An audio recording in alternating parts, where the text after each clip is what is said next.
दोस्तों welcome to nutrition 99। दोस्तों आज हम बात करेंगे जिंक की। जिंक एक बहुत ही इम्पॉर्टेंट मिनरल है दोस्तों। जैसे कैल्शियम, मैग्नीशियम, आयरन हमारी बॉडी के लिए ज़रूरी है, वैसे ही जिंक भी एक बहुत ही इम्पॉर्टेंट मिनरल है जो हमारी बॉडी को चाहिए।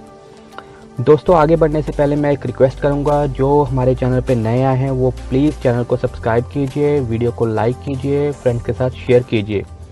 तो अब हम बात करेंगे जिंक की। जिंक हमारी बॉडी के लिए बहुत ही ज़रूरी है।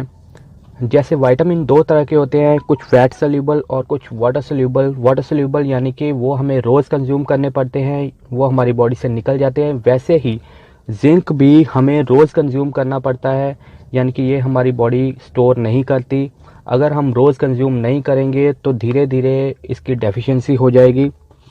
According to studies 25% world population इसकी कमी से जूझ रहा है, यानी कि इसकी डेफिशिएंसी से जूझ रहा है। तो आगे हम अगर इसकी बात करें इसके सोर्सेज की, नेचुरल सोर्सेज की, तो ये हमें रेड मीट से, सी फूड से, डेयरी फूड से, नट्स और होल ग्रेन से, इन सभी से मिल जाता है। अगर हम इसके डेली रिक्वायरमेंट की बात करें, डेली डोज की बात करें कि कितनी इसकी डेली डोज होनी चाहिए, तो 8 mg वुमेन के लिए और 11 mg एडल्ट मैन के लिए एक अप्रोप्रिएट डोज है। अगर आप कुछ हैवी वर्कआउट कर रहे हैं, एक्स्ट्रा एक्सरसाइज कर रहे हैं, तो इसकी डोज बढ़ भी सकती है। और अगर कोई वुमेन प्रेग्नेंट है तो उसके लिए 9 mg तक इसकी डोज हो सकती है। तो अब हम बात करेंगे कि इसकी डेफिशिएंसी से नुकसान क्या क्या हो सकते हैं। अगर आपको जिंक की डेफिशिएंसी है तो क्या हो सकता है। तो फर्स्ट ऑफ ऑल इससे नाइट ब्लाइंडनेस हो सकती है, यानी कि ये रिलेटेड तो विटामिन ए से है, बट जिंक के साथ भी इसे रिलेट किया जाता है। अगर आपको जिंक की कमी है तो आपको नाइट ब्लाइंडनेस हो सकती है। दूसरा है एलोपेशिया हो सकता है, यानी कि आपके बाल ये बीच में से गंजापन आना शुरू हो सकता है।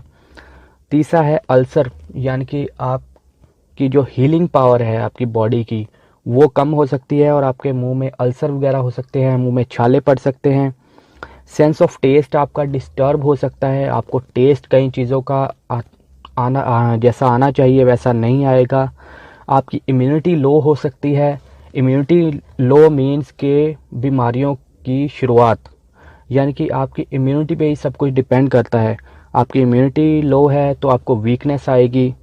छठा है वीकनेस आपको होगी। वीकनेस होगी मतलब कि अगर आपकी इम्यूनिटी लो है तो आप प्रोटीन, विटामिन्स, मिनरल्स कुछ भी आप अच्छे से डाइजेस्ट नहीं कर पाएंगे। इसका मतलब है कि आपको वीकनेस होगी। वीकनेस होगी तो आपको आपका टेस्टोस्टेरोन लेवल भी लो होगा।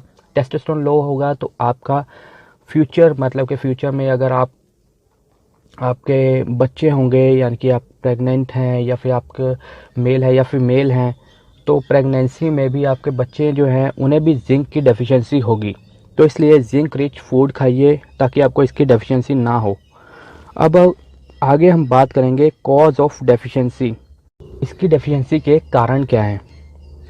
First of all low zinc rich food, मतलब कि जो हम फूड खाते हैं उसमें जिंक की कमी होना, या फिर हम जो फूड खा रहे हैं उसमें जिंक नहीं है। हम लोगों को जिंक रिच फूड खाना चाहिए, ठीक है। आपका स्ट्रेस लेवल हाई है, हाई स्ट्रेस लेवल इसकी कमी, जिंक की कमी का कारण हो सकता है। हाई अल्कोहल इनटेक, आप अल्कोहल बहुत ज़्यादा कंज्यूम कर रहे हैं, ये भी जिंक की एक कमी का कारण है। ड्यू टू एज, जैसे जैसे आपकी एज बढ़ती है वैसे ही जिंक की कमी भी होने लगती है, यानी कि आपका डाइजेशन सिस्टम, आपका इम्यून सिस्टम भी लो होने लगता है और जिंक की कमी होने लगती है। आपका किडनी एंड लीवर फेलियर होने लगता है।